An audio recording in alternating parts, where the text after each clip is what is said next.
Bidadi township ವಿರೋಧಿಸಿ ಹೋರಾಟಗಳು ದಿನದಿಂದ ದಿನಕ್ಕೆ ತೀವ್ರವಾಗ್ತಾ ಇದೆ. ದಿಗ್ಗಜರ ಎಂಟ್ರಿ ಆಗ್ತಾ ಇದೆ.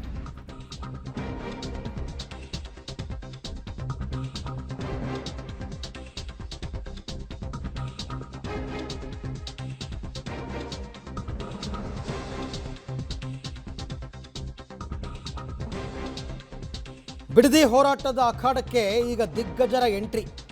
ದೇವೇಗೌಡರ ಬಳಿಕ ಹೋರಾಟದ ಕಣಕ್ಕೆ ಯಡಿಯೂರಪ್ಪನವರು ಕೂಡ ಇಳಿದಿದ್ದಾರೆ. ಬೆಂಗಳೂರಿನ ಫ್ರೀಡಂ ಪಾರ್ಕ್ನಲ್ಲಿ ಬಿಜೆಪಿಯ ಪ್ರತಿಭಟನೆ ಜೋರಾಗಿದೆ. ಯಡಿಯೂರಪ್ಪನವರ ನೇತೃತ್ವದಲ್ಲಿ ಯೋಜನೆ ಕೈಬಿಟ್ಟು ರೈತರ ಮೇಲಿನ ಕೇಸ್ ವಾಪಸ್ಸಿಗೆ ಆಗ್ರಹಿಸ್ತಾ ಇದ್ದಾರೆ.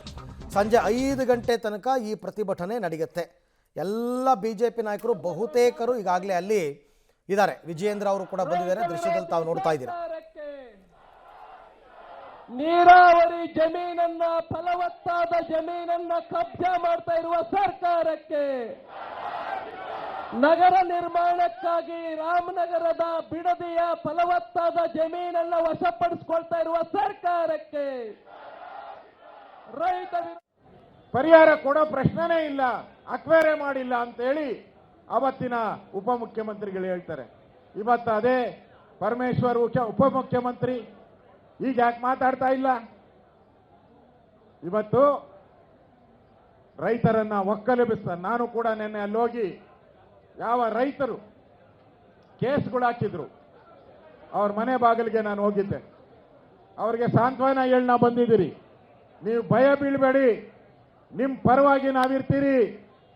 ಯಾವುದೇ ರೈತರನ್ನ ಬಂದು ಅರೆಸ್ಟ್ ಮಾಡಿದ್ರೆ ನಾವು ಕೂಡಲೇ ನಿಮ್ಮ SP ಆಫೀಸ್ಗೆ ಮುತ್ತಿಗೆ ಹಾಕ್ತೀರಿ, ಯಾವುದೇ ಕಾರಣಕ್ಕೂ ಬಿಡಲ್ಲ ಅನ್ನೋ ಮಾತನ್ನು ಕೂಡ ನಾವು ಹೇಳಿದ್ದೀರಿ. SP ಬಿಡಬಾರ್ದು ನಾವು. ಇದು ಅವ್ರ ಕೇಸ್ ಏನು ಹಾಕಿದ್ದಾರೆ ಗೊತ್ತಾ? ಇಲ್ಲಿ ನನ್ನ ಹತ್ರ FIR ಕಾಪಿ ಇದೆ. ಮರ್ಡರ್ ಕೇಸ್ ಹಾಕಿದ್ದಾರೆ, ಕೊಲೆ ಬೆದರಿಕೆ, ಹಲ್ಲೆ. ರೈತರು ಕಳೆದ 3 ತಿಂಗಳಿಂದ ಬಿಡದಿಯಲ್ಲಿ ನಿರಂತರವಾಗಿ ರೈತರು ನಮ್ಮ ಭೂಮಿ ನಮ್ಮ ಹಕ್ಕು, ಜೀವ ಕೊಟ್ಟೆವು, ಭೂಮಿ ಕೊಡೆವು ಅಂತ ಹೇಳಿ ಕಾಂಗ್ರೆಸ್ ಸರ್ಕಾರ ತರಲು ಹೊರಟಿರ್ತಕ್ಕಂಥ ಬಿಡದಿ ಟೌನ್ಶಿಪ್ ಯೋಜನೆಯನ್ನು ವಿರೋಧಿಸಿ ನಿರಂತರವಾಗಿ ಹೋರಾಟ ಮಾಡ್ತಿದ್ದಾರೆ. ಕಳೆದ 3 ವರ್ಷಗಳಿಂದ ಇರುವಂತ ಸರ್ಕಾರ 438 ದಿನಗಳಿಂದ ಹೋರಾಟ ಮಾಡ್ತಾ ಇರುವಂತ ರೈತರನ್ನ ಒಂದು ಬಾರಿನೂ ಮಾತಾಡಕ್ ಹೋಗಿಲ್ಲ.